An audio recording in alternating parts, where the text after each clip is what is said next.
2022. Quebec holds its 43rd elections.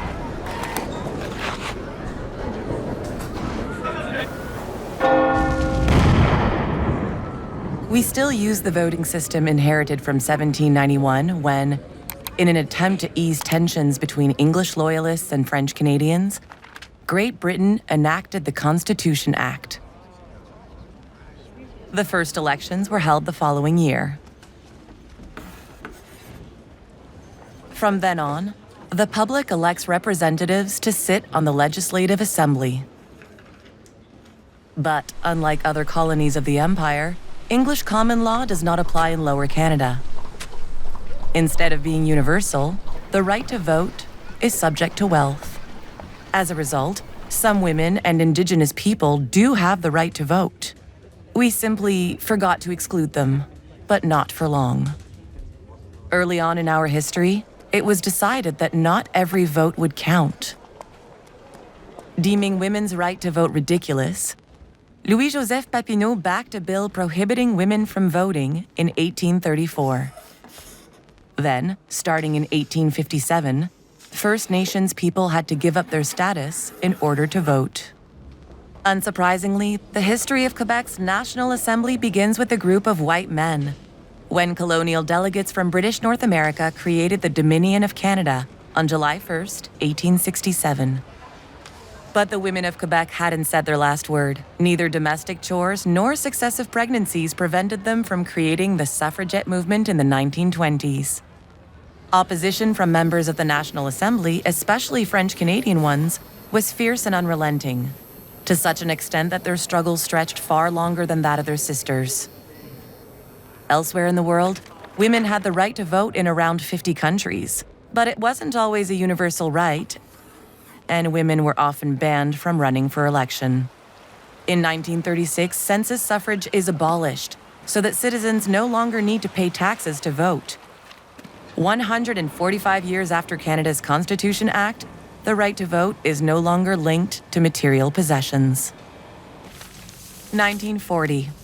After 14 visits to Parliament, multiple radio programs and public education campaigns on the issue, and in spite of strong opposition and numerous insults from the clergy, the suffragette struggle finally pays off. However, Indigenous women are left behind for 29 more years. 1969. Quebec is Canada's last province to extend the right to vote to Indigenous people. 1979. Incarcerated people are allowed to vote. 10 years later, so are people with intellectual disabilities. And there we are. With few exceptions, all adults on the list of electors can vote, 197 years after Lower Canada's first provincial elections. But just as in the days of the Constitution Act, power is reserved for the elite. Mesdames, Messieurs les députés, nous allons nous recueillir quelques instants.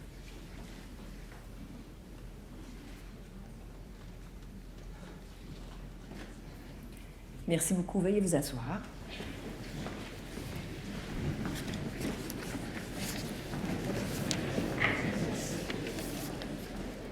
Despite what people say, power is not within everyone's reach. Orwell would say that some candidates are more equal than others. Before it has even begun, the race is already over for a majority of the runners. In the end, it's a losing game for us all.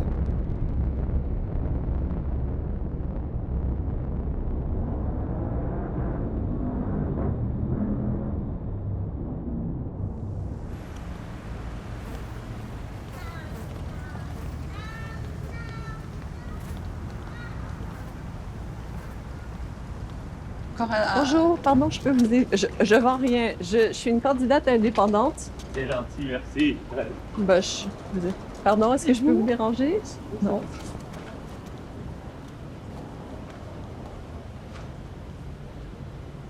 Je me présente comme candidate aux élections provinciales, comme candidate indépendante. D'accord. Et j'essaie de recueillir 150 signatures. Je ne vous ai pas demandé la première question. Est-ce que vous habitez Outremont? Waverly et Bernard. Est-ce que ça compte? Waverly. Bah, c'est juste après Paris. Je sais pas. Non, non, Oh, c'est dans un autre comté. désolée. Il n'y a pas de quoi. Merci. Bonjour madame, est-ce que je peux te déranger une minute? Non, personne n'a le temps pour les changements climatiques. I'm collecting 100 signatures to enable me to become a candidate. It doesn't mean you need to vote for me. I was promised today and said it's weekend right. Oh, I'm so So any one of sorry. us. I'm so sorry. Oh, But the Sunday, no problem. oh shit, I should have thought of that. Oh, I'm so sorry. Yeah, just on Sabbath, so it's like. Okay, well, But Sunday, no remember problem. it. Thank you so much. Have a good day. Ah, c'est le Shabbat, tu peux pas signer. Oh non. Elle s'appelle Hélène Tous et elle se porte candidate parce qu'elle veut qu'il y ait une action Bonjour. très rapide et Vous voulez pas intense me pour soutenir? lutter contre le changement climatique. C'est la seule raison pour laquelle elle se présente. Merci beaucoup. Merci. Hélène Tooze, our comrade, she's running as an independent, but the ministry's supporting her candidacy. So so the first step is she actually has to be officially on the ballot, and we need 100 signatures to get her on the ballot. Ok. Bah, je suis désolée que j'ai demandé tellement de non, mais y a questions. pas de Oh, it's Mais okay. je veux Well, I know, faire 'cause you don't know, attention. yeah, because you don't know what you're signing and stuff. Yeah. Because I'm really concerned because there's like this major backlash against immigrants and refugees right now, and I just want everyone to be. Oh yeah, we're not ethno-nationalists, just so you know. I'm half French, half English. Right. My mom's French, but I agree that Quebec culture and language has to be supported, but not penalizing people who've already come from such difficult circumstances. So I say that I'm not from Loutremont, but if I was, I would endorse you. Well, I thank you. But my friend is, so with pleasure and good luck. Thank you so Yeah. much. Where are you? Which I live in Côte St. Luc, Okay, so, okay. but you're running as an independent. Yeah, because we have very hardcore targets and hardcore ambitions, and so none of the parties have the targets that we have, which just seem totally outrageous. But when you see that Pakistan is underwater, like how can we not all do our part to get our greenhouse gases reduced as soon as possible? Bye. Thank you very much. C'est quoi, il faut dire en fin de compte que est-ce qu'ils habitent Outremont? Mais c'est sûr qu'ici ils habitent Outremont, là, mais s'ils sont de TMR aussi, TMR, Oui. Côte- Mais il y en avait un monsieur de Côte-des-Neiges. Il ne pouvait pas. J'ai Oui. pas pensé. Bon, attends, là on a la première page. La première page!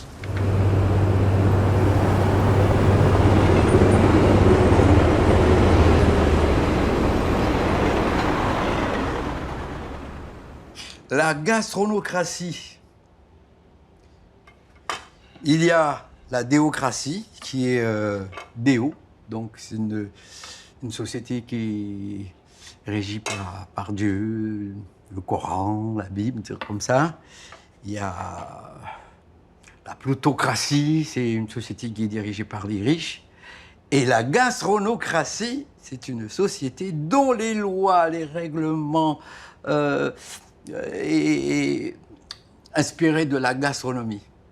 Voilà, donc, ce sont des gastronomes qui sont au pouvoir et puis qui se disent, OK, tout ce qui est bon pour la société, tout ce qui est bon pour la santé, tout ce qui est bon pour l'environnement, mais qui est basé essentiellement sur la gastronomie, sur la nourriture, c'est bon. Tout ce qui nuit à la nourriture, tout ce qui nuit à la gastronomie, c'est pas bon. Bon, si je prends un exemple, les pipelines qui partent d'un endroit à l'autre, si ces pipelines-là sont des menaces, rien que des menaces pour la nourriture, c'est des menaces pour les poissons, si ces pipelines-là passent par-dessus des terres arables qui pourraient être fertiles, mais c'est possible qu'il y ait une petite menace, qu'il y ait un peu de gaz ou de fuite qui sortent de ces pipelines-là, puis qui affectent la nourriture. C'est pas bon pour la société, même si ça doit créer 5000 emplois. Mais il faut que je redéfinisse qu'est-ce que c'est que la gastronomie. Pour beaucoup de personnes, la gastronomie, ça se passe dans une cuisine. Là, je suis en train d'émasser mon ail, je dégorge mes aubergines. Là, je fais de la cuisine. Je ne fais pas de la gastronomie. Si je veux que ce soit gastronomique, il faut que je m'assure que ce soit des produits d'ici, des produits du Québec, faits par des artisans d'ici, des cultivateurs, des paysans. Là, ça devient gastronomique. À ce moment-là, la gastronomie, elle commence en amont, pas dans la cuisine. À bien y penser, la gastronomie, dans la gastronomie, on peut régler beaucoup de problèmes contemporains. C'est quoi? Qu'est-ce qui nous inquiète en ce moment en général? C'est l'environnement, la santé, l'éducation, l'économie. Ben dans la gastronomie, on a tout ça.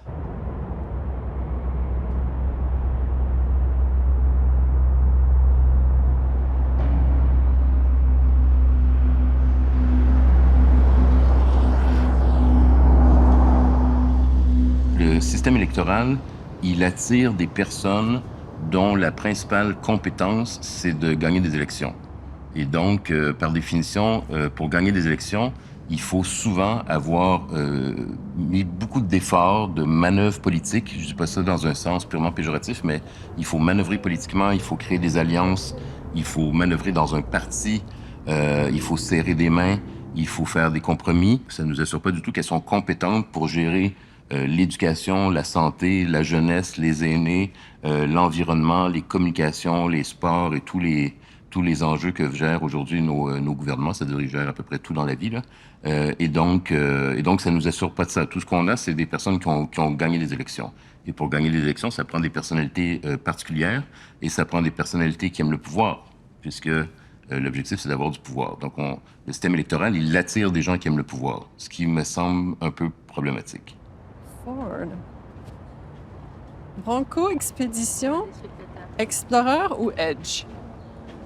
Edge!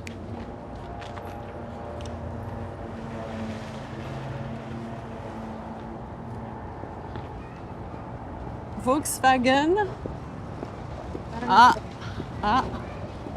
Où pouvons-nous? Atlas, oui, il est sur la liste. Allez-y, mesdames. Parfait. Bravo, mesdames. SUVs are like, you can't unsee them. Once you see them, you know? Le ministère de la Nouvelle Normalité, en premier, c'est un groupe d'activistes. La première grosse action, c'est qu'on est allé interdire tout ce qui est commerce non essentiel, comme on utilisait un petit peu le lingo de la COVID. Fait qu'on est allé mettre des affiches sur des magasins au centre-ville. Puis après, on a interdit les VUS, on a fait ça au 10-30, on a fait ça au centre-ville. On a aboli le patriarcat, ça c'était l'année passée. On travaille encore un petit peu là-dessus, même si c'est officiellement aboli. On a interdit certaines classes de VUS et on est allé dans un concessionnaire pour justement les retirer de la circulation. Donc, on a engagé un tow truck pour venir jusque dans l'enceinte du concessionnaire pour faire comme s'ils allaient tower les VUS. Puis on a fait des trucs plus politiques comme des conférences de presse. Ah oui, on a aboli le Black Friday. On a fait une conférence de presse devant l'Assemblée nationale. Hyundai Palisade, extrêmement polluante. Une des plus polluantes sur le marché. Allez-y, allez-y. Attendez, Agente, 06. attendez, agente. Faites attention à la circulation. Moi, j'ai toujours aimé jouer. Alors, comme j'ai créé le ministère avec Kelly McKinley, une autre activiste, et on faisait souvent des espèces de mises en scène, c'est venu un petit peu naturel qu'on crée un ministère parallèle. Et donc, si on crée un ministère, on doit avoir des ministres, mais on n'est pas vraiment des ministres, on est des sous-ministres. Comme ça, on pouvait vraiment assumer un rôle de politicienne, mais jouer sur les codes des politiciennes. Donc, clairement, je suis pas Hélène Touze. Là, maintenant, j'ai pas ma perruque. Puis juste d'entrer dans la peau d'un personnage, soudainement, tout est permis, surtout avec les agentes. Parce que le secteur des transports est le plus important émetteur de GES au Québec, il est donc notre plus lourd fardeau. Quand j'assume la personnalité d'Hélène Touze, je suis comme une maîtresse d'école. Alors, j'incarne une maîtresse d'école un peu chiante. Et c'est très jouissif. Et ça aide aussi de distancier, comme s'il y a des gens qui t'interpellent, c'est pas toi qui t'interpelles, ils interpellent ton personnage. C'est aussi une mesure de sécurité un peu psychologique. Quand même, l'activisme, c'est dur, fait qu'ici, on peut aussi trouver ça amusant, ça aide. Une nouvelle normalité, maintenant. Oh, that's punchy. Ouais. Yeah? J'espère vraiment qu'on va être invité à des débats ou qu'on pourra trouver des débats parce que là, on va percer à travers un auditoire qui nous attend pas et qui va être surpris.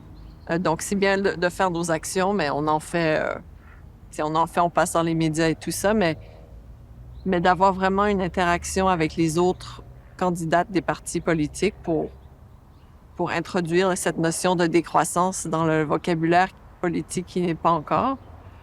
C'est ce que j'aimerais le plus. Ouais.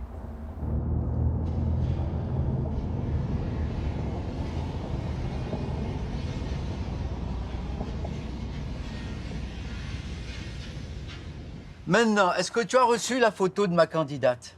Oui, je l'ai vue.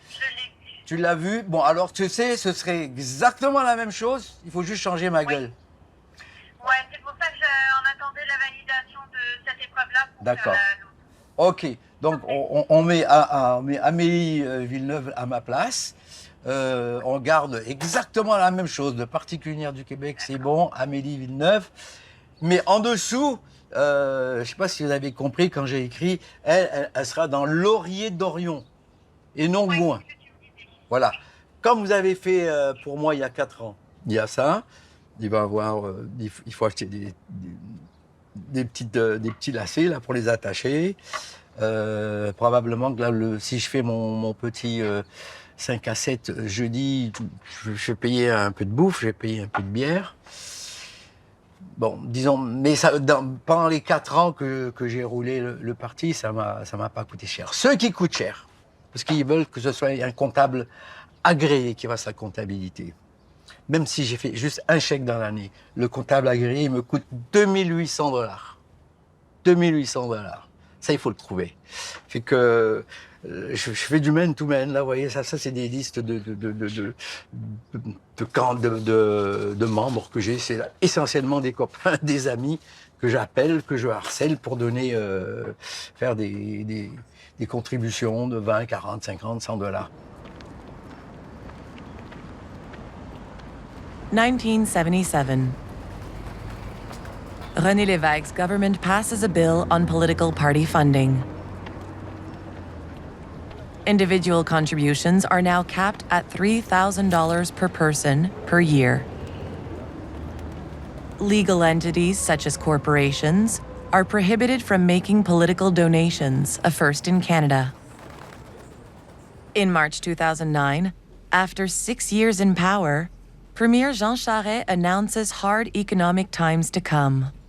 Il faut le dire franchement, il faut le dire ouvertement, pour que nous puissions ensemble travailler à contrer les effets de cette crise économique. That same year, a whistleblower reveals trips on a luxurious yacht with lavish meals and expensive wines. Pressure for a public inquiry grows as scandals pile up. Charest dismisses calls for a public inquiry about possible links between political contributors and the granting of government contracts. But the people of Quebec are persistent. They sign up for it, literally. In November 2010, a petition sponsored by MNA Amir Kadir calls for the premier's resignation. In less than a week, it collects over 200,000 signatures. Under pressure, Jean Charest launches a major reform of the Election Act. Its goal is to ban anonymous contributions, to strengthen the power of the Director of General Elections, and to increase state party funding so as to decrease parties' reliance on private contributions. The maximum contribution by an individual is reduced from $3,000 to $1,000 a year. To compensate, the annual allowance from the government is increased from 50 cents to 82 cents per year per registered voter. But it's too little, too late. The long-awaited inquiry is finally launched in May 2011. For 261 days, they hear from one witness after another. Est-ce que tu peux me les prêter? Il va me les prêter. Alors, il vous prête de l'argent, 20-25 000 parce que vous allez lui chercher du pain. Executives from major firms admit to funding the Liberal Party of Quebec under false names. a practice prohibited by law since René Lévesque. Some speak of intimidation and threats. 4 years and 1,741 pages later, the report is published. Corruption and collusion are endemic, particularly in politics. The Charbonneau Commission cost nearly $45 million. That's a lot of clean money to look into dirty money.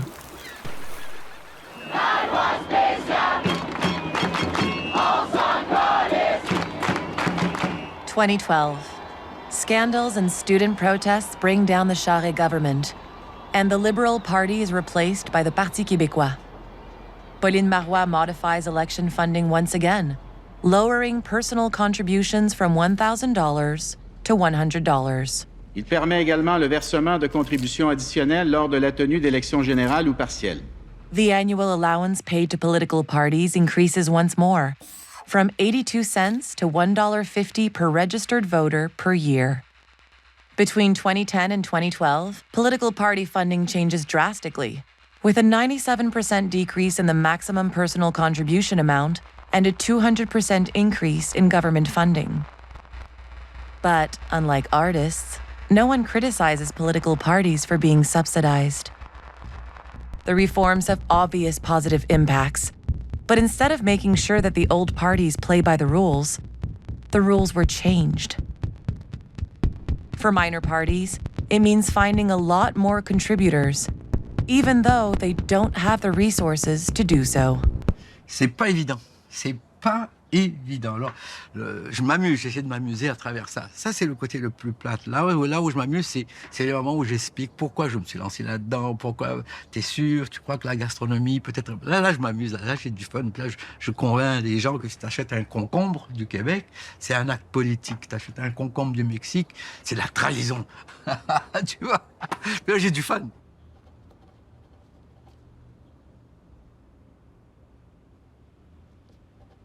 Ça, c'est fini, tu peux le mettre là, puis je vais les remettre dans l'ordre.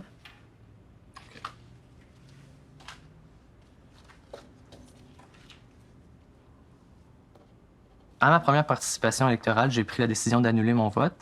Et c'est par la suite, lorsque j'ai compris que les votes annulés allaient dans la catégorie des votes rejetés, que là, j'ai été un peu scandalisé de voir qu'il n'y avait pas la possibilité d'exprimer un refus.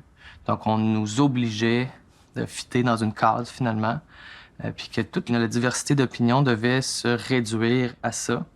Puis j'ai voulu ne plus jamais avoir à gaspiller mon vote de cette manière-là. Pour moi, l'abstention n'était pas une option non plus parce que j'avais ce besoin-là de m'impliquer puis de faire quelque chose de positif qui transforme positivement la société. Donc, la façon que j'ai trouvée qui était à la fois alignée et cohérente avec mes valeurs et qui correspondait à une forme d'implication politique, c'était de démarrer un nouveau parti politique dont la mission serait de représenter toutes les personnes comme moi qui se sentent pas représentées par le système politique.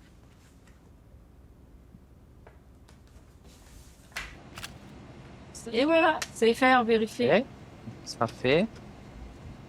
C'est ça. Ensuite, on va aller chercher lettre du chef. Un des meilleurs arguments qu'on a au Parti nul pour justifier l'ajout d'une case aucune de ces réponses, c'est que lorsque les gens veulent annuler mais que leur vote est rejeté, ça finance quand même les autres partis. Donc, c'est comme évident lorsque les gens apprennent ça que c'est aberrant qu'un vote qui veut signifier un refus cautionne quand même par du financement d'autres partis politiques.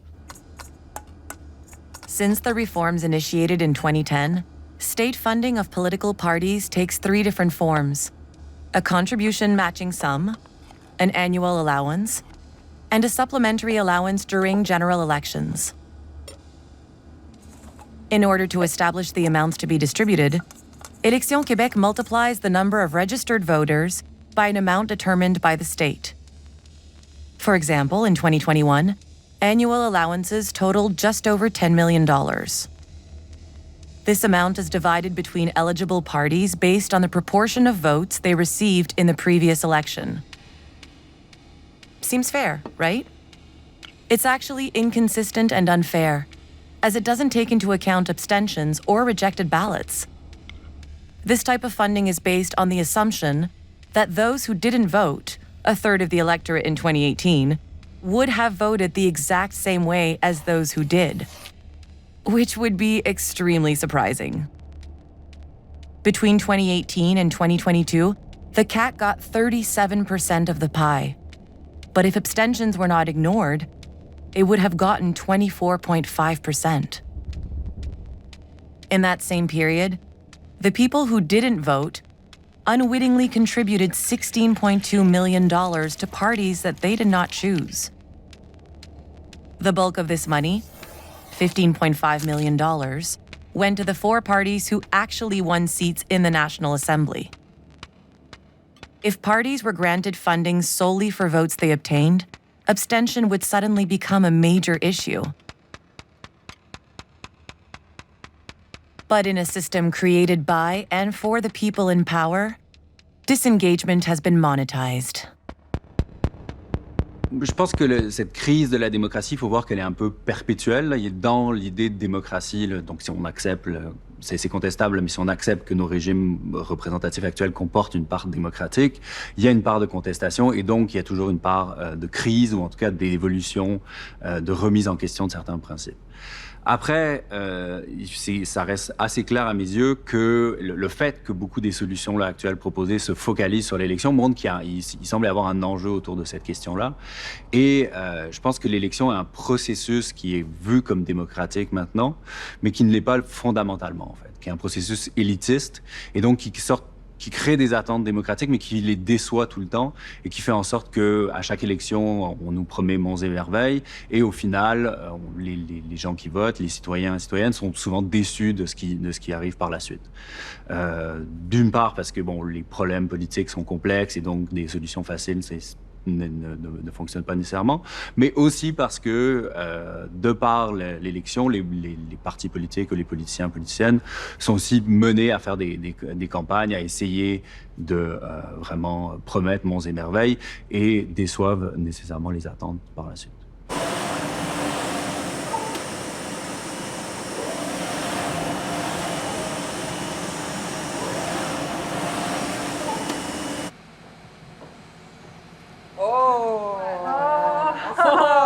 Fantastique! Oh mon Dieu! Oh mon Dieu! These are awesome. C'est presque des grandeurs nature. Oui, ben oui.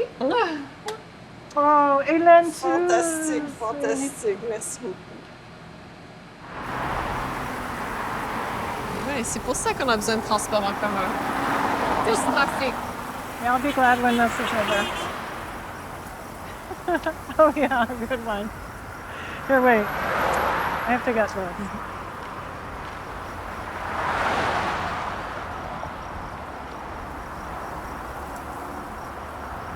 Oh, there's a ditch, Madame Touze. Ah, zut! Okay. Super, merci, agent de 6. Part of what we wanted was to really have complete freedom and not be in any kind of hierarchical kind of action group, which we had found before in our activism. There was a little bit of hierarchy and then some politics that we just didn't want to interfere with the kind of actions we wanted to do and the stuff that we believed in. Somehow we came up with this idea of having, this ministry that had to do with climate justice and it was during the COVID. So like one of the things that we heard all the time in the media and from the government was like, this is the new normal. And we were like, no, this is not normal. And life as it was before was not normal and it's not good. And so we want the new normal, but we want our new normal, for the just transition. So it was just like a really kind of spontaneous, organic, brainstormy, creative moment where we were joking around and then we were like, yes, let's do it. Like, let's just have a fake ministry, the ministry of the new normal. And so this whole campaign is kind of hilarious and kind of wonderful because, again, It's, you know, Hélène's candidacy is authentic, but we're really pushing the envelope and using satire, and we're going to, you know, do actions that, again, will piss people off and get attention, but we're doing what the government should be doing. Quelque part ici, sur ce joli petit square. Donc, ensuite, le grand parc vient et le petit parc. Ils nous ont terminé des projets.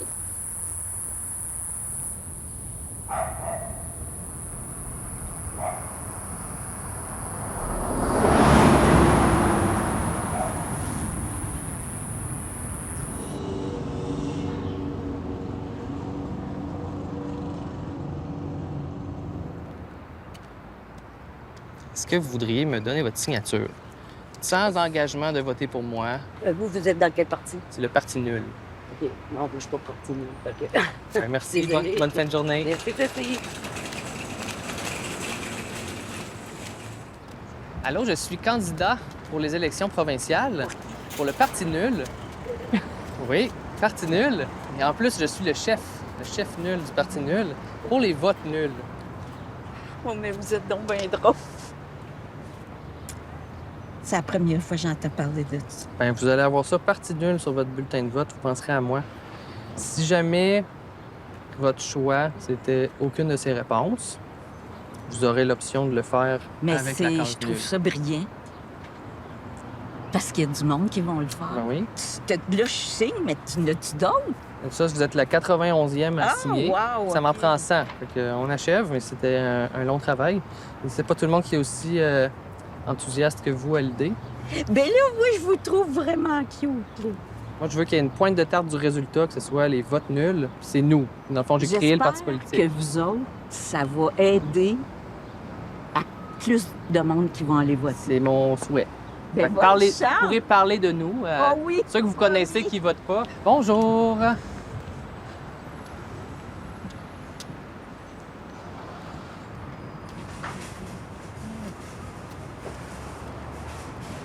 Bonjour! Je suis candidat aux élections provinciales avec le Parti nul. Parti nul? Le Parti nul qui D'accord. comptabilise les votes annulés. OK. OK? Dans le fond, moi, je veux être votre case aucune de ces réponses. OK. Et pour y arriver, j'ai besoin des signatures valides d'électeurs dans la circonscription. Fait que c'est pour dire comme de quoi qu'on vote pas ou... Ça, c'est pour dire que je suis d'accord pour que Renaud Blais du Parti nul soit sur mon bulletin de vote. OK. Ça dit rien de ce que tu vas faire avec ton vote. OK. Ou c'est pas un membership pour notre parti. C'est vraiment juste pour améliorer la démocratie. Parfait. Super. Ben, je suis bien pour ça, moi, améliorer la démocratie. Non, je suis curieux d'en savoir plus. Ben, mettons que... a mangé une bonne claque, notre démocratie, dans les dernières années. Fait que... Je vous remercie beaucoup pour votre appui. C'est ma 5e participation électorale. Mais ce que j'observe de particulier en 2022, c'est beaucoup le contexte pandémique qui... c'est de ça dont les gens veulent me parler s'ils s'ouvrent un peu. Puis je pense que ça va beaucoup teinter le choix des gens en fonction de ce qu'ils ont vécu, puis de ce qu'ils ont vécu peut-être comme une sorte d'injustice ou quelque chose qui pourra avoir été perçu comme antidémocratique. Ça pourrait teinter leur choix. Vous n'êtes pas obligé de voter pour moi si vous signez. C'est juste pour m'encourager dans ma démarche. Donc, ils demandent votre adresse. C'est juste parce qu'ils vont vérifier que vous êtes bien inscrite à la liste électorale. Moi, là, quand je vais être rendu en chaise roulante, là, j'espère que je vais avoir des soins à domicile. Comme c'est parti, mais le gouvernement ne bouge pas assez. Mm-hmm. C'est ça, là? C'est... Je sais pas, vous perdez votre temps avec ça. Pourquoi? C'est pas votre motivation.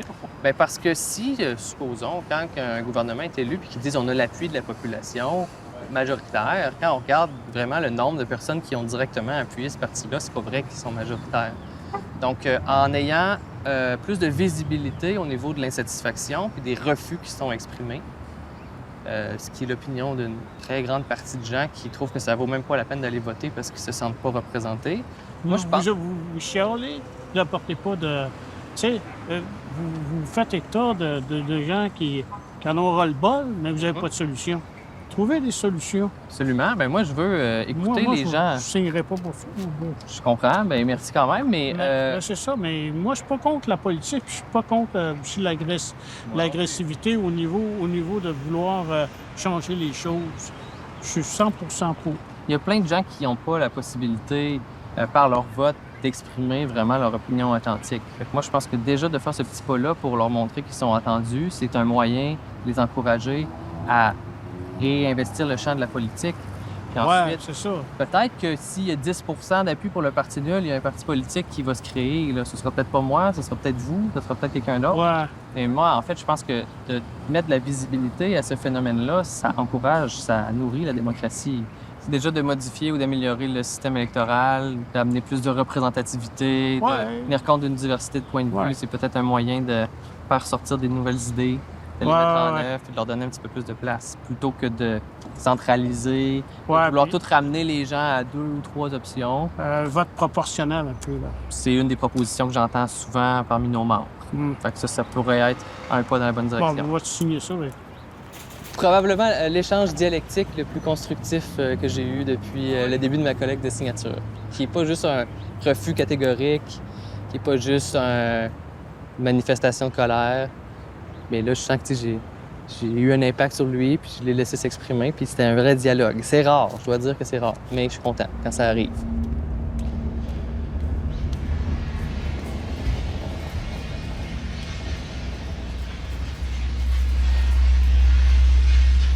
Moi, je croyais vraiment bêtement que les politiciens étaient des militants.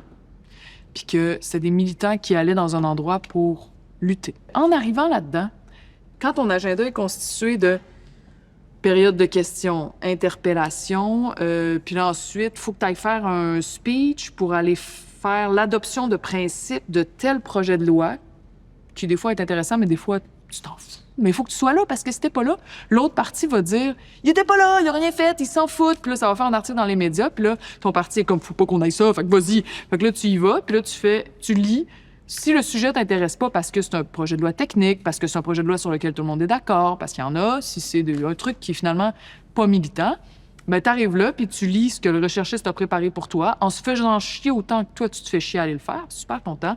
Puis là, tu lis ça devant une présidente qui est dans l'une, 3, 4 députés, quelques députés vraiment pas nombreux qui sont présents dans la Chambre parce qu'il y a un quorum à respecter, puis qui sont sur leur cell, ou qui te répondent à leur courriel, ou qui, des fois, écoutent une game de hockey sur mute.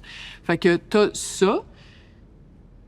Puis, tu sais, des fois, je dis, la présidente est dans l'une, des fois, elle se force, elle essaye vraiment, m'a fait presque pitié parce que tu sais que ce que tu dis est plate et inutile, puis que personne va écouter ça, puis que t'es en train de faire... De bouger dans le vide pour aucune raison, puis ça fait mal, c'est absurde, ça. Ça, c'est il y a une part du métier de député qui correspond à la définition de bullshit job nommée par David Graeber.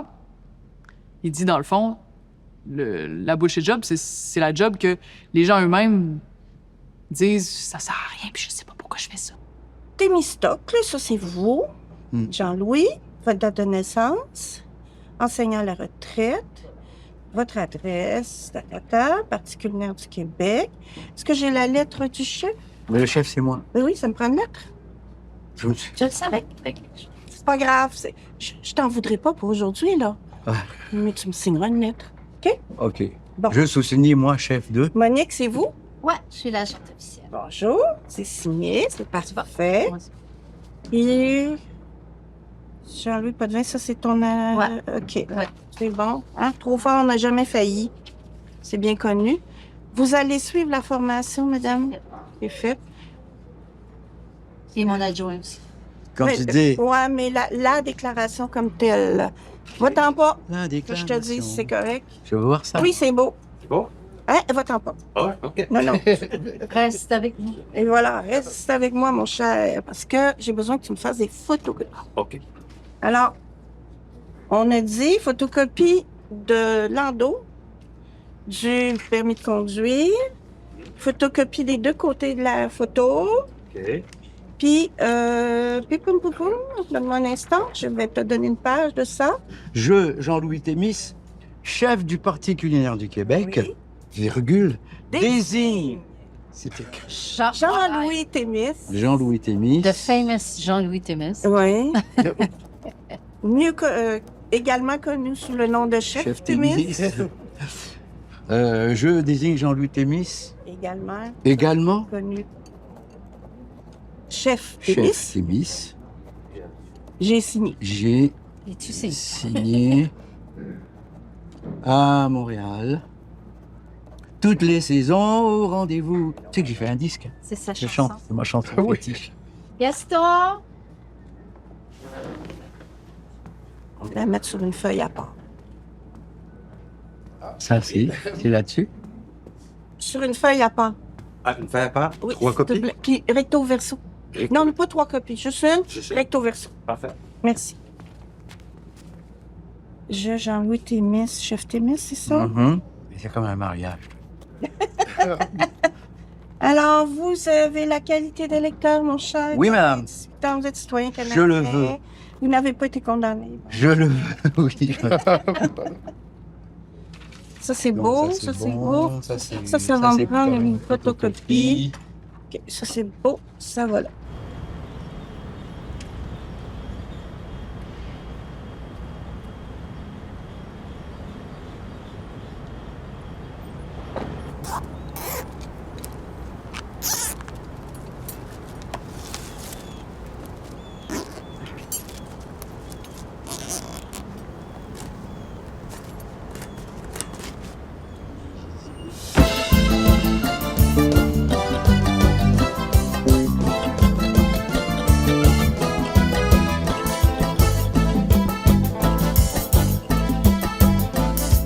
À Montréal, toutes les saisons au rendez-vous.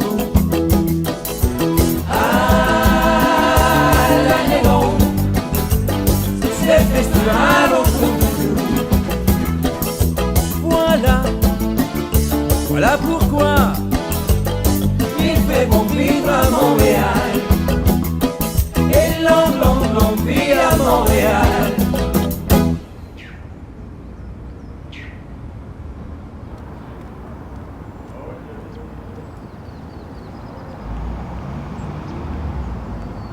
Bonne journée. Bonne journée.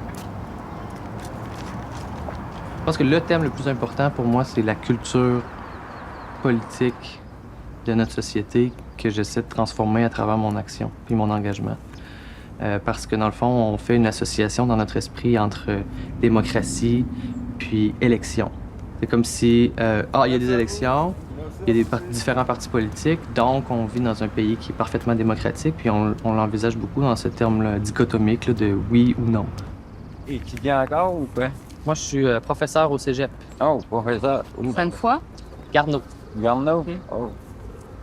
Alors que pour moi, je pense que c'est beaucoup plus fécond d'envisager la démocratie plus comme un spectre, hein, qu'on peut être moins démocratique ou plus démocratique. Puis bien sûr, les élections, le droit de vote, c'est des indicateurs de démocratie, mais il y aurait plein d'autres endroits où il faudrait regarder ou d'autres pistes d'amélioration.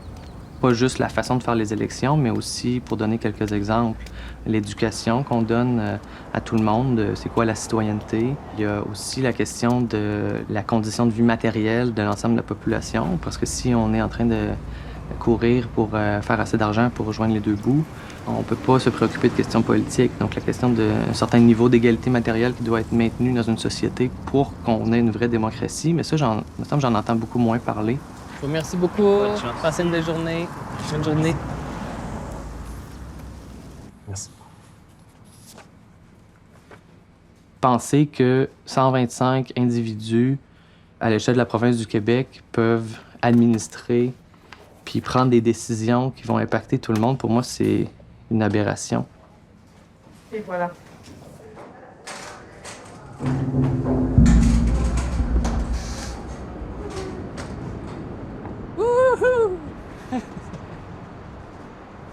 Candidat dans Chauveau. Ce qu'on appelle la démocratie directe, c'est quelque chose qui est rarement enseigné, par exemple, à l'école. On a de la difficulté souvent à s'imaginer comment ça peut marcher, comment ça peut fonctionner. On se dit, on n'a pas le temps, on travaille trop, ou on dit, de toute façon, ça ne pourrait pas fonctionner sur l'ensemble du Québec. Mais ce qu'on ne sait pas, malheureusement, c'est qu'en fait, dans l'histoire de l'humanité elle-même, elle a fonctionné la plus grande majeure partie de son temps d'une façon, en pratiquant la démocratie directe. Même quand les colonisateurs français sont arrivés ici, ce qu'ils ont constaté dans les peuples autochtones de la côte du nord-est, donc les Wendat, les Mohawks, etc., c'est qu'ils fonctionnaient par délibération. Ils tenaient des assemblées presque tous les jours. Et là-dedans, il y avait les vieux, il y avait les anciens, il y avait les jeunes, puis en plus, il y avait des assemblées de femmes, puis il y avait des assemblées de guerriers, puis il y avait des assemblées de chasseurs.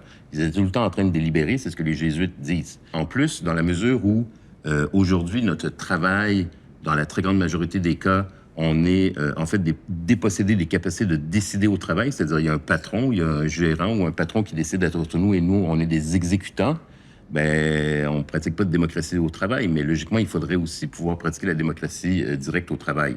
Et donc là, après ça, on revient. Si on travaille 40 heures par semaine, ben le soir, c'est sûr qu'on est probablement souvent trop fatigué pour aller dans une assemblée pendant 2-3 heures.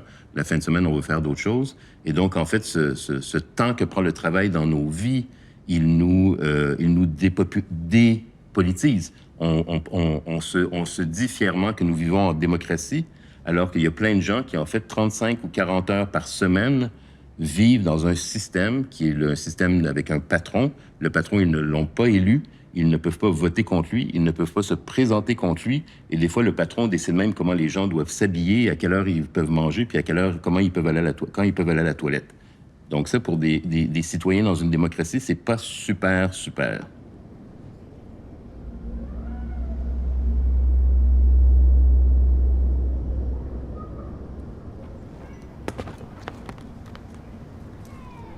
Stress du thé. Oups. Just getting Hélène, like, to be an official candidate. Okay, we abandoned that. It was impossible. On va pas les jeter, on va les recycler. We have just been running up against, barrier after barrier. And, we're always wondering, is this because things are disorganized? Or is it there's something systemically going on here? So even to find out very basic information, like how does someone become an official candidate, even getting basic information has been a struggle.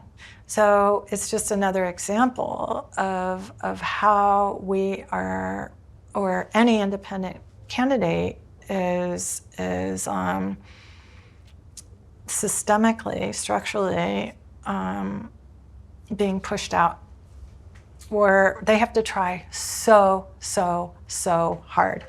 And obviously, people who are independents don't have the resources that the parties do. So we don't have the money, we don't have the manpower or the person power, we don't have any of that. And so it just, again, shows that there's that certain concentration of power is very hard to dislodge. It's very hard to get in there, and so it's been quite a learning process. Again, it brings up this idea of democracy. What is democracy? What is the electoral process about? What is voting about, We never thought Hélène would ever have a chance of getting elected, but we hope that at least the platform that she was presenting to the public, people could understand that that is the platform that all the political parties should have right now. So we'll just keep doing our thing and our little actions and, disrupting, educating.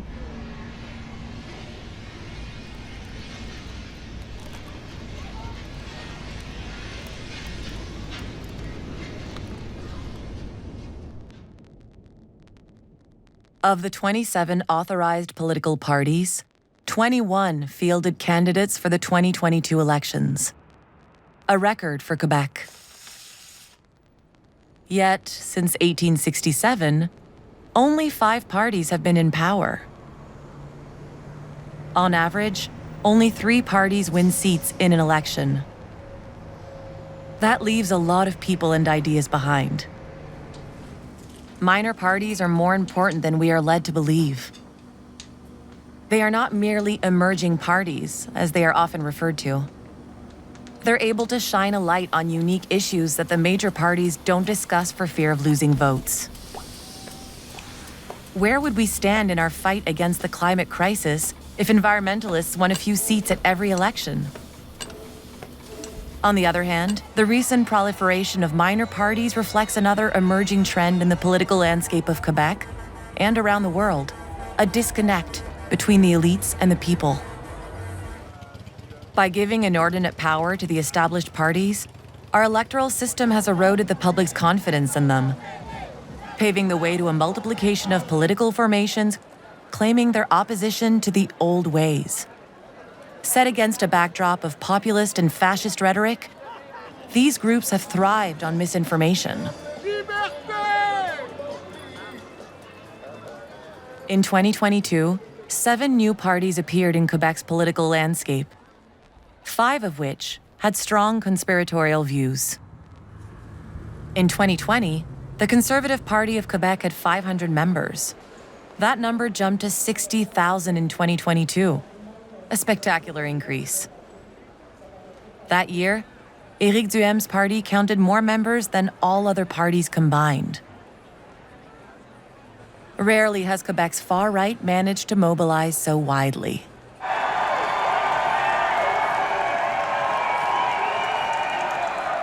Throughout the world, the paradox of tolerance leads to the same conclusion.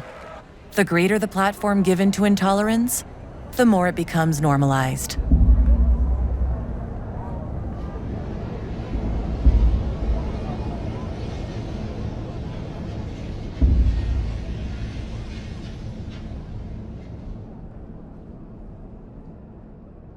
Le triomphe de l'élection, ça fait référence à un processus historique, finalement, où on va en venir à associer l'élection et la démocratie, et où, finalement, l'élection devient un peu l'alpha et l'oméga du système politique. Finalement, l'élection telle qu'on l'a aujourd'hui, donc un vote secret, unique, qui est universel dans le sens où la majorité de la population peut voter, et qui vaut 1, c'est-à-dire que chaque personne a un seul vote. Tout ça, ça arrive assez récemment, ça date du début du XXe siècle.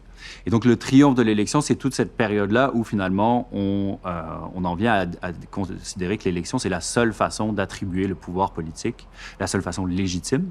Il y en avait d'autres avant, il y avait bien sûr le principe héréditaire, on pouvait donc hériter du pouvoir politique.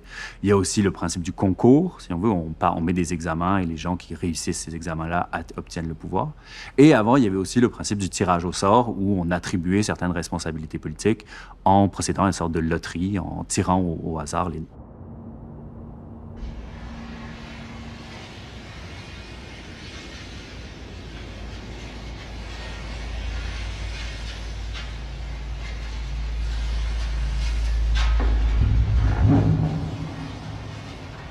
Quand il y a eu la Révolution française en 1789 et la guerre d'indépendance qui a mené à la fondation des États-Unis et la fondation du Canada moderne en 1867, en fait, il n'y en avait aucun des membres de ces élites qui disaient qu'ils fondaient les démocraties. Ils étaient contre la démocratie parce que la démocratie, c'était le pouvoir du peuple. Ils ne voulaient pas le pouvoir du peuple. Ils voulaient, eux, avoir le pouvoir dans ce Parlement qui était maintenant débarrassé du roi, pas au Canada, mais en tout cas un Parlement plus souverain.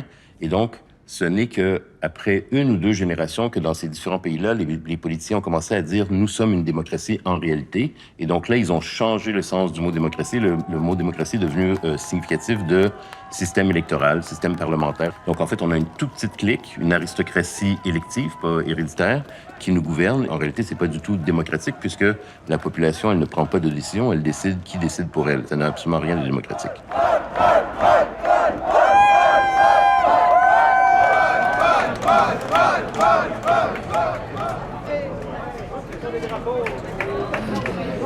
Les énergies fossiles à la porte, pas de travail sur une planète morte. Les énergies fossiles à la porte, pas de travail sur une planète morte. La planète est en colère, ça nous prend un plan vert. La planète est en colère.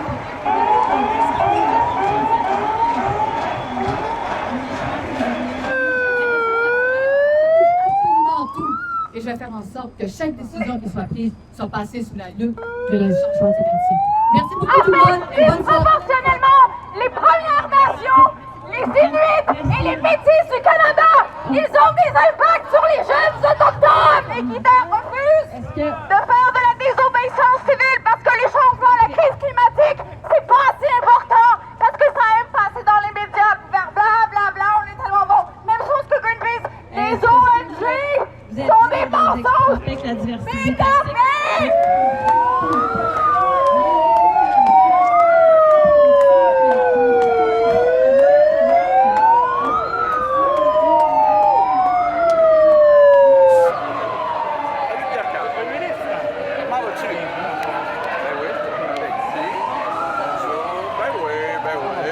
C'est un peu stressant, c'est ça. Merci davantage. Merci. Ah, bon, ben bonjour. La famille.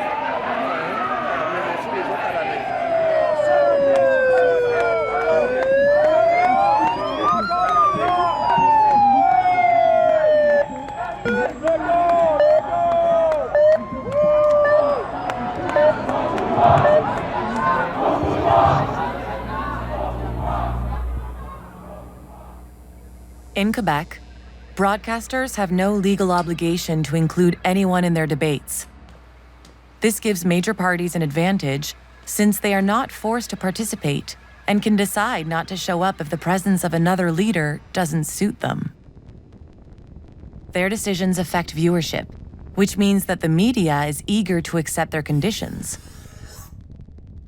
Candidates who are excluded from media debates regularly criticize this practice, which robs them of increased visibility. Other countries have taken a different approach. In 2017, the French presidential debate included 11 candidates who each received 17 minutes of airtime. Taboo topics such as capitalism, systemic racism, and taxing the rich all reached a national audience. To be considered by the voters, one first needs to be seen. But to be seen, one needs the media. As the media are competing for attention, news networks naturally cover what they believe will bring them more viewers. Visibility is a major issue. Accessibility is another. 19% of Quebec's population is illiterate. An additional 34% is functionally illiterate. That means that more than half the population can't understand long or complex texts, such as an electoral platform. How can they vote for a party they know nothing about? The fact that a lot of journalists are white, well, it's interesting actually. It's quite remarkable in Quebec. It's very noticeable. I don't know if the media outlets in Quebec realize how noticeable it is. But it's a little bit embarrassing because, of course, Quebec is very diverse. It has an impact on the electoral system in that people, they make their opinions on various candidates through the media. And if the media is really biased in those ways, then they're getting a very skewed picture of the electoral landscape and what their options are in terms of who they can vote for. It's unfortunate because I think people miss out on great candidates. They miss out on a full understanding of the issues at hand.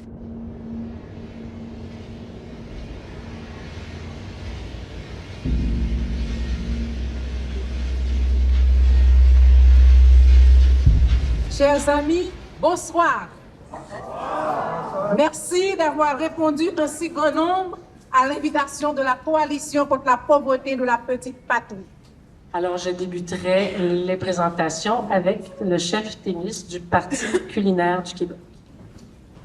Bonsoir tout le monde.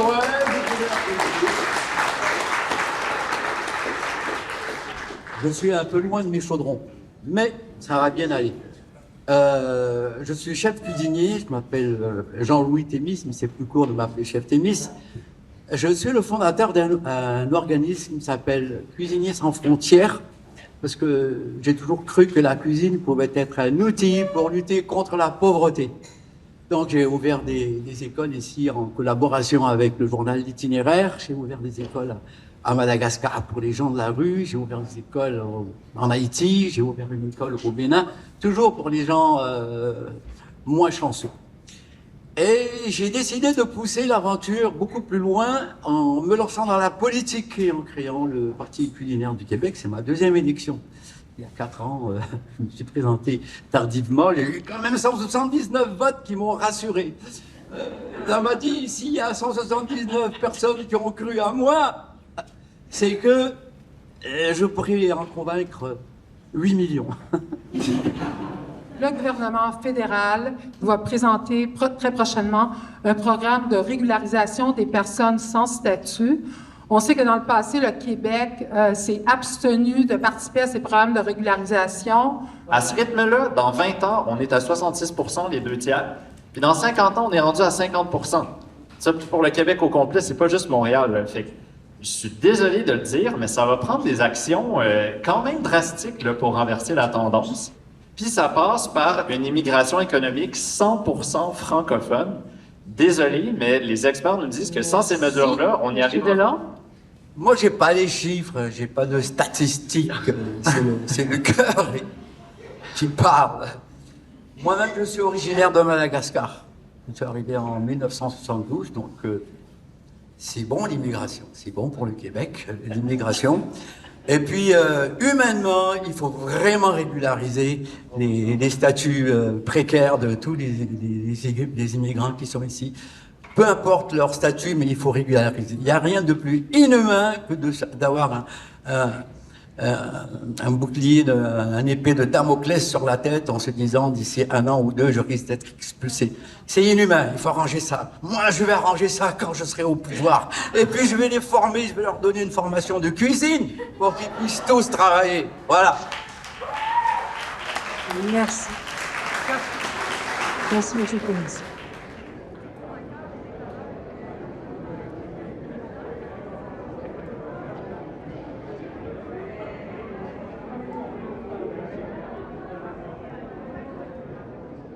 Puis moi, je regardais ça, je me disais, il y a personne qui trouve ça bizarre qu'on aille... qu'il y ait plein d'avocats, des médecins, des gens des classes sociales plus élevées, puis qu'on n'aille pas je sais pas moi, qu'il n'y ait pas une coiffeuse qui, depuis genre 20 ans, entend toutes les histoires de son quartier, puis discute avec le monde, puis connaît tout le monde, qu'il n'y ait pas une barmaid, un mécanicien. Tu sais, il y en a là-dedans qui ont des sacrés gueule, avec du bagou, avec une capacité de... Tu sais, c'est pas vrai que ça te prend un doctorat, puis je sais pas qui a mis ça dans la tête de qui, là, mais qu'il faut que tu sois soit de l'élite financière, soit de l'élite intellectuelle pour te retrouver là. Il y a pas de diversité de classe sociale à l'Assemblée nationale, il y a pas de diversité non plus de style. Ça veut dire que quand t'arrives là, il y a une espèce de... Puis là, c'est là où le rôle des médias est important. Il y a une espèce d'habit, de code de maille qu'on te met, puis on te dit de le mettre là. Puis même à l'intérieur des partis, on te dit, c'est important, là, si on veut pas faire de gaffe, se mettre le pied dans la bouche, les pieds dans les plats, faire des frasques, toutes les expressions connes des médias pour dire, qui veulent dire, il n'a pas fait ce qui est attendu de lui, elle n'a pas fait ce qui est attendu d'elle. Puis donc, on te dit tout ce que tu as été dans ta vie avant, ta manière de parler, ta manière de t'habiller, ta manière d'être, comment les autres t'ont toujours vu. Maintenant, tu vas arrêter d'être comme ça. Maintenant, tu es un politicien, tu es une politicienne, voici le modèle, puis essaye de t'y coller le plus possible. Tu as le droit à ta petite originalité d'1 millimètre à côté. Ah, ça va être bien reçu. Mais essaye pas d'être une vraie personne, essaye pas de rester toi-même, essaye pas d'être à l'aise. Sois pogné. Puis montre que t'es pogné. Puis donc, même dans la diversité des expressions, des personnes, tu sais, même si on avait, disons, je sais pas moi, 30% de représentants des classes sociales inférieures à l'Assemblée nationale, puis qu'on avait d'autres types de diversité, puis plus de femmes, oui, aussi, plus de gens de diverses orientations sexuelles, de diverses origines, etc. Mais même s'il y avait, dans la forme, en nombre, une vraie représentativité de ce qu'est le Québec dans sa diversité de population, si cette espèce de cote de maille-là qu'on met sur tous les politiciens continuait d'être imposée, mais ces gens-là perdraient leur originalité. Puis c'est tellement fort que ça prend 1 mois là, pour que tu comprennes, ah, OK, voici les balises et voici les punitions si j'en sors. Les quelques-uns qui s'essayent comprennent après 1 ou 2 articles que tu fermes ta gueule puis que tu vas, comme les autres, parler comme un derrière de boîte de céréales puis c'est tout. Là.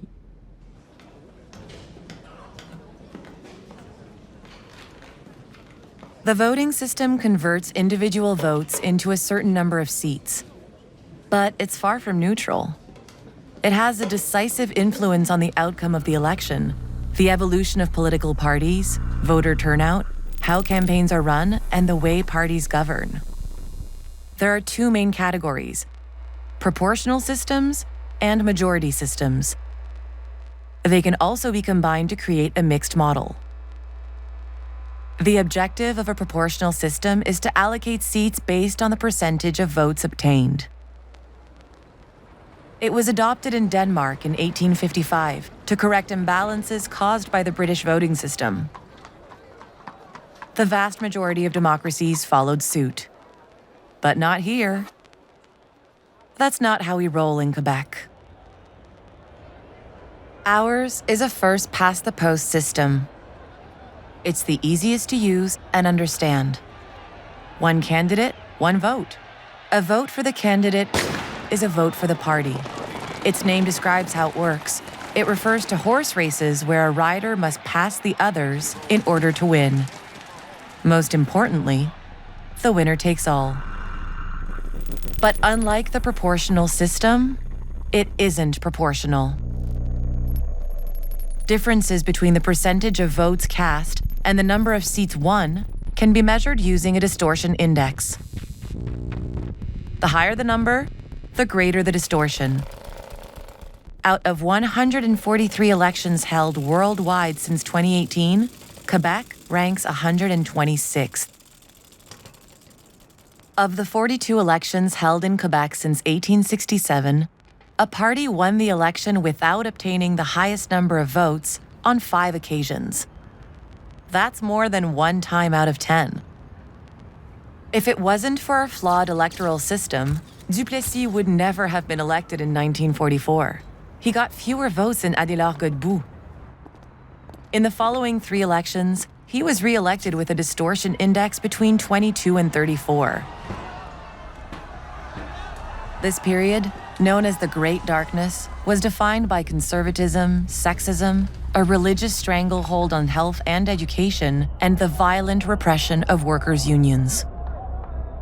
With a less dysfunctional voting system, would Quebec have been subjected to those hard times? Where would we be now without those 15 years of obscurantism? Our voting system produces majority governments with enormous power.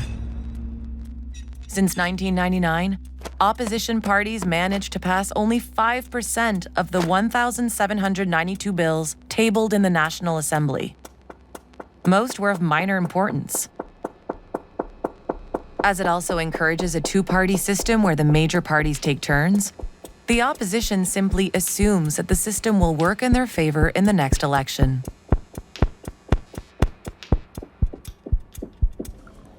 The next government can then, in turn, wield disproportionate power.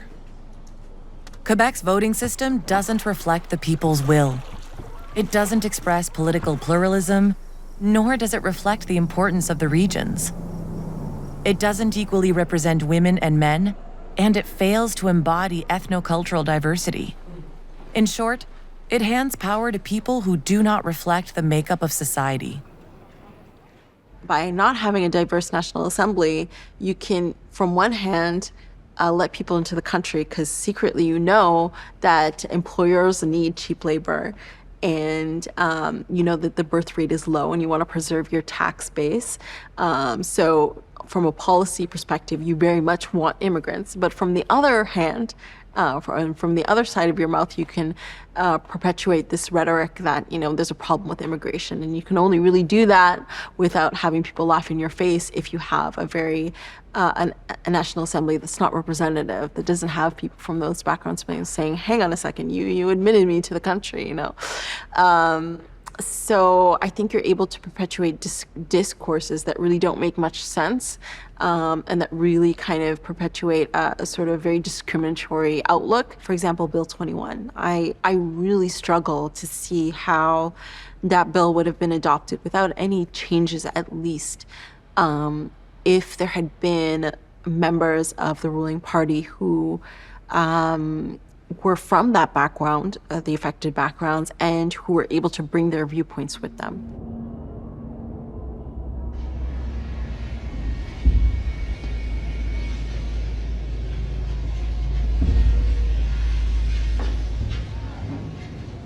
Le mouvement Démocratie Nouvelle est ici ce soir pour parler de démocratie, pour exiger que ça fasse partie des discussions, pour exiger une réforme du mode de scrutin, enfin! Cette élection-ci aurait dû être faite selon les engagements pris avec un nouveau mode de scrutin. Donnez-nous un Parlement représentatif, donnez-nous un gouvernement représentatif. During the 2018 elections, Coalition Avenir Québec promises electoral reform. Les citoyens sentent que leur vote compte de moins en moins. Le statu quo vient nourrir le cynisme au Québec. Different party, same broken promise. C'est le livre vert sur la réforme du mode de scrutin au Québec. Nous avons bon espoir, avant la fin de la session, et là encore, avec l'unisson des partis, si possible, de pouvoir proposer cette étape dont on a tant parlé, celle d'un nouveau mode de scrutin. Nous modifierons notamment le mode de scrutin. 2021. A man of tradition, François Legault adds his name to the long list of politicians who promised, and then went back on their promise, to reform the voting system. The idea is once again relegated to oblivion when the Premier dismisses the issue as esoteric. The failure of such a reform is predictable. Those with the power to make it happen have no interest in doing so. Yet, it is not so inevitable. In the 1990s, public discontent and waning confidence towards politicians triggered electoral reform. Since adopting a mixed proportional voting system, Germany and New Zealand have consistently maintained low distortion indexes, with averages under 3. Meanwhile, Quebec has a roller coaster chart and an average distortion of 19. That's huge. Some analysts claim that reforming Quebec's voting system requires a unanimous vote from all parties or even a referendum. This is simply not true. A majority vote by MNAs would be enough. Goodwill shortens the journey, as they say.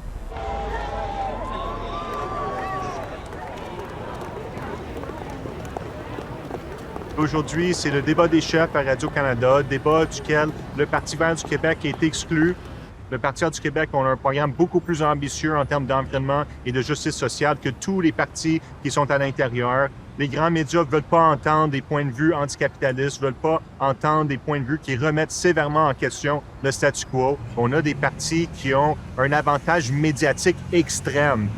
Prenons par exemple le Parti conservateur versus le Parti vert. Aux dernières élections, on a eu plus de votes. Par contre, le Parti conservateur est tout partout dans les médias, sur toutes les tribunes, sur toutes les émissions, de tous les plateaux de télé. Le Parti vert du Québec, on est rendu à la 25e journée de cette élection générale au Québec. On a eu droit à un seul article dans le Journal de Montréal qui nous critiquait, aucun article de la presse, aucun article du Devoir et aucun article de Radio-Canada.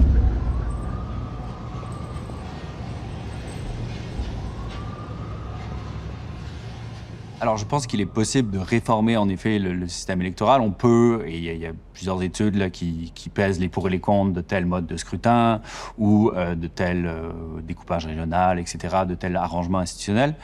Mais je pense que si on reste en fait dans le principe de la démocratie représentative élective, on se limite un peu et on perd en fait les possibilités d'autres formes de participation politique. Donc il y a évidemment, je pense qu'il faut aller vers plus de participation directe, de processus participatif. Il faut introduire plus de délibération de manière générale, mais on peut aussi en fait penser la représentation comme étant non élective, comme passant par d'autres procédures. Et donc, là, je pense que, par exemple, quelque chose comme le tirage au sort est une sorte de réforme radicale ou de réforme un peu disruptive qui vient changer un peu la façon dont on voit la politique ou la démocratie et qui pourrait avoir des effets bénéfiques. En tirant au sort, en fait, en allant chercher donc, des gens qui sont dans différentes classes sociales, en ayant une parité, en ayant différents âges, ça fait en sorte qu'on multiplie un peu les perspectives, on augmente la diversité cognitive.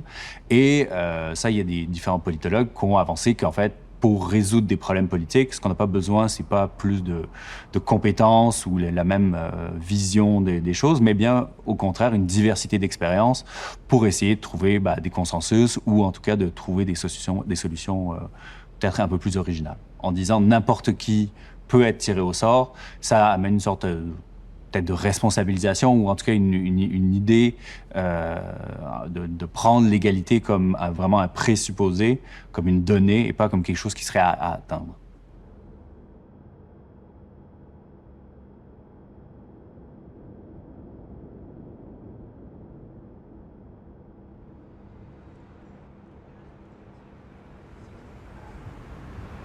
Selon l'article 4.3 de la loi numéro 2 sur les changements climatiques qui octroie des pouvoirs exceptionnels au ministère de la Nouvelle Normalité, MNN, afin d'appliquer les sanctions du tribunal contre les crimes climatiques et de poursuivre ses objectifs de justice climatique.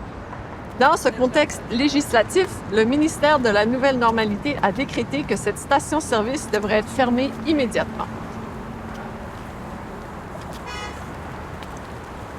Sorry, c'est fermé. Faut aller à l'autre. That one's much better.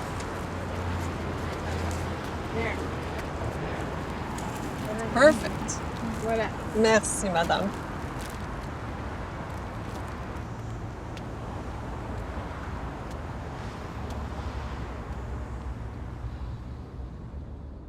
Est-ce que la crise climatique peut être réglée par la démocratie représentative? Non. Parce que, à date, les partis au pouvoir ne prennent pas la crise climatique sérieusement. Ils font pas ce qu'il faut faire pour vraiment contrer les émissions de gaz à effet de serre.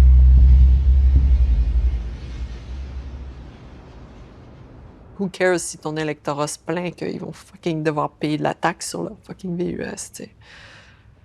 Parce qu'on peut plus dire comme « Oh non, mais les gens qui votent pour nous, tu sais, dans les banlieues, ils aiment avoir des VUS. Ouais, mais pour 2 enfants, parce qu'ils ont 2 enfants et un chien, ben oui, mais ton fucking enfant, il va mourir, là. OK? Hello? » Ça, personne ne le dit. Non, je pense pas, parce qu'on est encore dans l'économie de croissance. Les partis sont encore obsédés par ça. Avant qu'ils se disent « Oh my God, c'est ça le problème. » Donc, comment tu veux qu'ils se fassent partie de la solution? S'ils sont ancrés dans ce système. Mais il faut qu'ils fassent partie de la solution parce qu'on va pas être... Je veux dire, je suis pas non plus irréaliste, là. Il va pas avoir une révolution, là. Pas ici. Peut-être dans 100 ans, quand tout le monde sera mort en Inde, là. Puis ils vont être comme « Oups! » Mais... ouais, fait que je sais pas comment rallier les forces politiques à dans un espèce de comité non-partisan. Parce que c'est ça qu'il faut.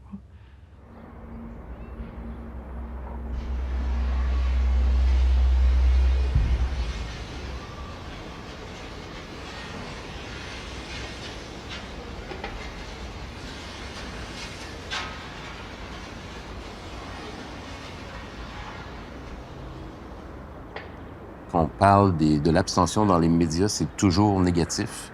C'est toujours associé à une sorte de phénomène pathologique, une sorte d'épidémie, un problème qu'il faudrait résoudre. même si en réalité, on ne nous explique jamais en quoi l'abstention a vraiment un impact négatif sur les gouvernements et sur la capacité des gouvernements à gouverner et des États à être des États. Et en réalité, en fait, il n'y a pas d'impact. Les personnes qui votent souvent pensent qu'en fait, voter, c'est un acte extrêmement important. C'est l'acte le plus important, on nous dit, dans le régime parlementaire. Et donc, c'est un acte vertueux, c'est un acte moral, c'est un acte de responsabilité. Et on dirait que quand ils sont face à des abstentionnistes, bien, ça remet en question leur grandeur d'âme, leur grandeur civique. Et donc, c'est pour ça qu'ils réagissent si fortement en disant, bien, voyons donc comment ça se fait que vous n'allez pas voter. Et par ailleurs, ce qu'on oublie de dire ou de voir, c'est que ce que ça veut dire aussi, c'est que c'est les catégories les plus éduquées et les plus aisées financièrement qui votent le plus. Et on fait croire que ça, c'est la preuve de leur belle moralité. Mais en fait, c'est la preuve qu'ils sont évidemment beaucoup plus assimilés au système, qu'ils profitent du système, qu'ils s'identifient au système, qu'ils le dirigent, en fait, le système. Et évidemment, il y a une connivence, une reconnaissance, un sentiment de reconnaissance dans l'élite politique. L'élite politique, elle est beaucoup plus aisée en termes de pyramide socio-économique que la moyenne nationale.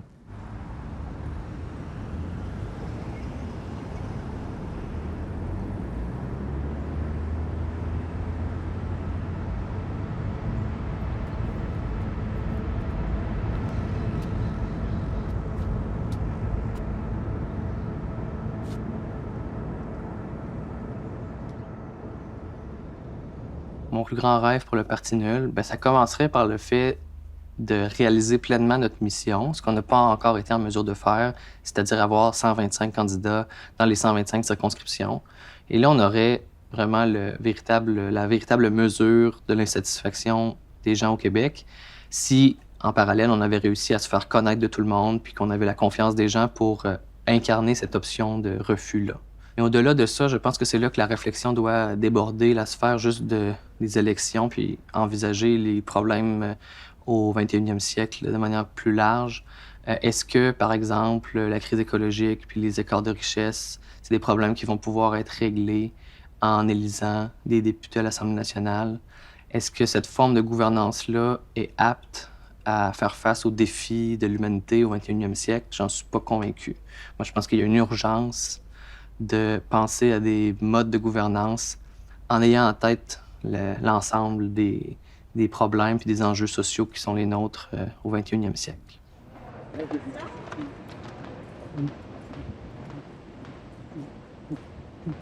Et là...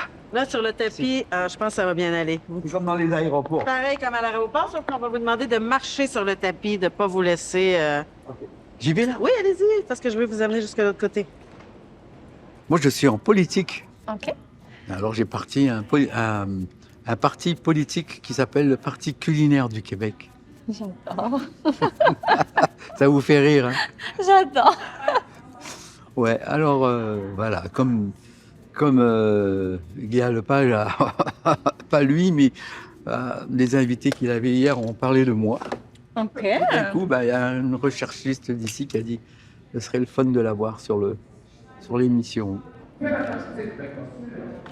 C'est tout. Merci beaucoup.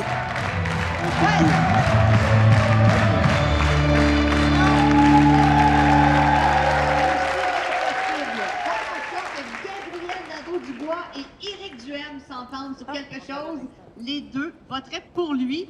Alors, on regarde ce qu'ils ont dit hier, à tout le monde en parle. Vous devez voter. Vous n'avez pas le droit de voter pour votre parti. Vous n'avez pas le droit d'annuler votre vote. Le Parti culinaire? Le chef du Parti culinaire se présente dans ma circonscription, M. Duhem. Oui. Fait qu'il faudrait que je vote dans le Parti culinaire. OK. Le mec du Parti culinaire, je l'ai trouvé pas pire dans mon dos. Donc, on aurait dû l'inviter ce soir. Salut tout le monde! Peace! Peace! Oh! Julie qui vient me chercher. Salut! Ah, content de te voir. Je mets là. Super. Content, très content de te voir. Super. Heureux. Wow! Votez pour moi! On a une question vraiment importante ici. Qu'est-ce que vous pensez, vous, de l'ananas sur la pizza? C'est comestible. Est-ce qu'on devrait interdire ça? Quand on aura le pouvoir dans la gastronocratie, on va passer ça au Parlement, on va voir si ça se passe ou pas. Moi, j'ai rien contre, mais c'est spécial. Moi, ce qui m'a vraiment beaucoup dérangé ce qui m'a vraiment fait chier dans l'exercice de la vie politique, c'est que moi, j'ai été élue, puis il y en a d'autres à qui c'est arrivé, tu sais. J'ai été élue pour brasser la cage. Je me suis présentée telle quelle en étant vraiment différente. Puis ça a provoqué un enthousiasme. Les gens ont dit « Ah, ça va être le fun! Elle nous défoule, elle va aller faire autre chose que ce qu'on est habitué de voir. » Fait que j'arrive là, puis là, qu'est-ce que je vois? C'est que le matin, ben, qu'est-ce que les médias ont dit? Ah, c'est ça que les médias ont dit. OK, on réagit à ce que les médias ont dit. Fait que là, on réagit. Puis là, toute la journée, conférence de presse, questions là-dessus. Mais finalement, c'est l'inverse. C'était supposé être les médias qui réagissaient à ce que les politiciens amenaient comme idée. Puis là, c'est les politiciens qui réagissent à ce que les médias décident qui est important, puis qui doit être le sujet du jour, de la semaine, du mois, de l'année. Puis ces médias-là, ben finalement, on en parle souvent comme le quatrième pouvoir, sont, à mon sens, beaucoup plus puissants aujourd'hui, en termes d'influence, en termes de changer la société, que de vulgaires députés qui, pour la plupart, se retrouveront même jamais dans les médias. Ceux qui possèdent des grands médias en profitent, ils veulent pas que ça se transforme. Puis voici, le sujet de l'heure, c'est plutôt le voile chez les professeurs, tu sais, ou les woke, ou je sais pas, là, tu sais, des conneries comme ça. Fait qu'on parlera pas d'environnement, on parlera pas de structure du pouvoir, on parlera pas de plein de trucs. Quebec law does not regulate political polls during elections. Polling firms have the power to decide who is included and who is not. Minor parties are generally absent from the choices, and not just because people hang up before the question is asked. It's hard to measure their impact, but we do know that polls influence voting. Why else would they be regulated in 100 countries where they are banned during election campaigns? When they know the probable outcome of the vote in advance, voters tend to choose one of three paths. Voting strategically, either for or against the leading party, rather than according to their values. Voting for the leading candidate or party, so as to be on the winning side. Voting or not. Polls can lead to a false sense of confidence or despair, pushing voters to go out and vote if they are told that their party's prospects of winning are good, or to stay at home if they feel their vote won't affect the outcome. Political polls have transformed the press into news speculators. The interpretation of poll results and their influence on the public have become news subjects in their own right. This leads to horse race journalism, where election coverage is treated much like sports. Predicting the outcome of the election becomes more important than policy issues and political debate. This type of coverage is discriminatory towards women, racialized people, and members of minor parties, who are often forgotten by pollsters. But instead of jockeys and stallions, the news follows campaign buses.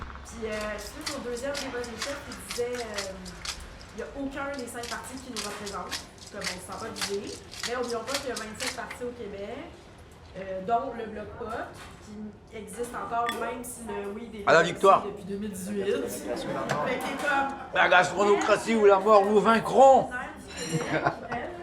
Qu'est-ce que vous proposez pour qu'il y ait de la vie dans HLM? Une cafétéria. Là, ça commence à répondre, tac, oui, nous, on a un programme de faire que tant de logements et tout. C'est toujours la même bullshit que t'entends. Quand ça arrive à moi, je dis, écoutez, là, qu'est-ce que ça prend pour qu'il y ait de l'ambiance, pour qu'il y ait de la vie? Puis j'ai pas fini de parler, il y a un mec qui m'interrompt et qui dit, des caréodates! Ouais! Là, le monde applaudit ici. Je dis, oui, vous m'enlevez les mots de la bouche, les caréodates! C'est super triste quand même de se dire qu'on a besoin de se dire que c'est aussi loufoque, aussi farfelu comme idée, puis de dire, bon, on n'y croit pas vraiment, c'est le parti culinaire, c'est fucké, pour des questions qui sont aussi fondamentales que ça. Puis comme tu dis, quand dans les débats, ça parle de chiffres non-stop. C'est pas loufoque, parce que quand Amélie me dit « Ah, je vais me présenter aux élections pour le Parti culinaire du Québec », j'ai trouvé... Non, mais j'ai trouvé que sous ses dehors de... Combien? C'est très, très fort, ce qui est présenté. Mesdames et messieurs, là, les vraies affaires commencent. Dans exactement 5 secondes, on va fermer les bureaux de scrutin.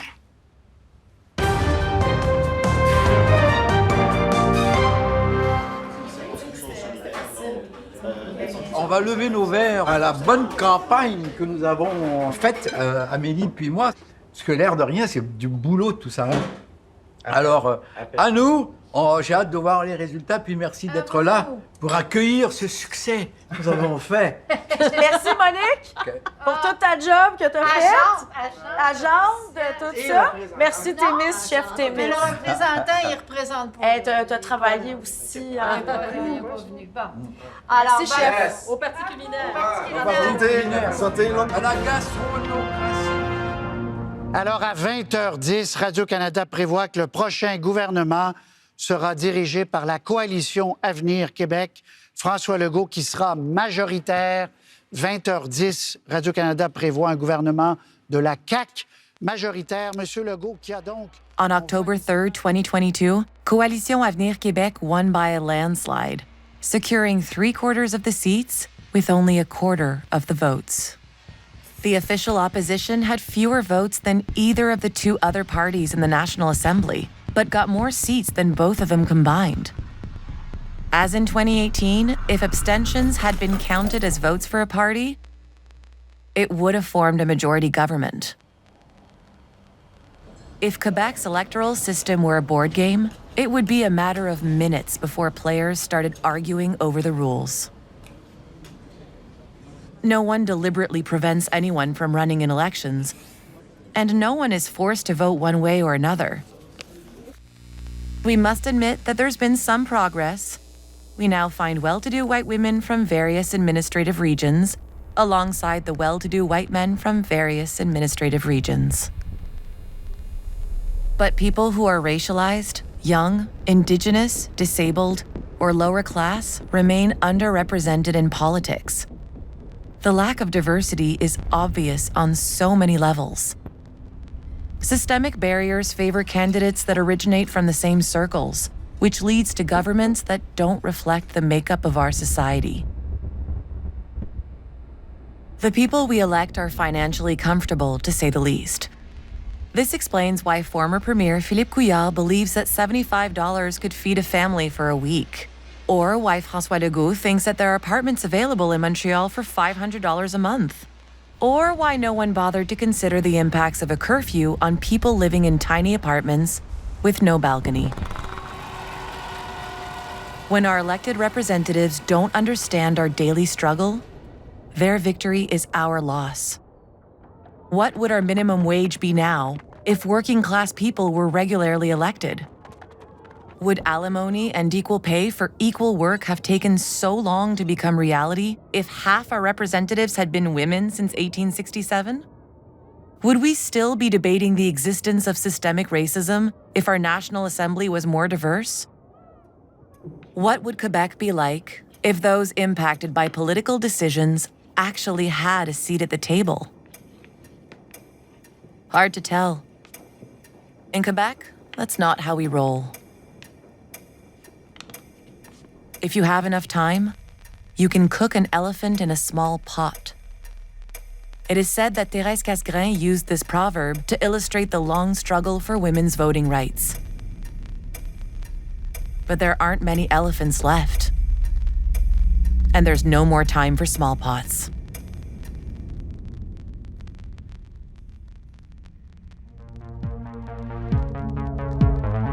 Tout va dépendre de la conjoncture, mais avec un peu de bonne volonté, ce gouvernement s'en sortira.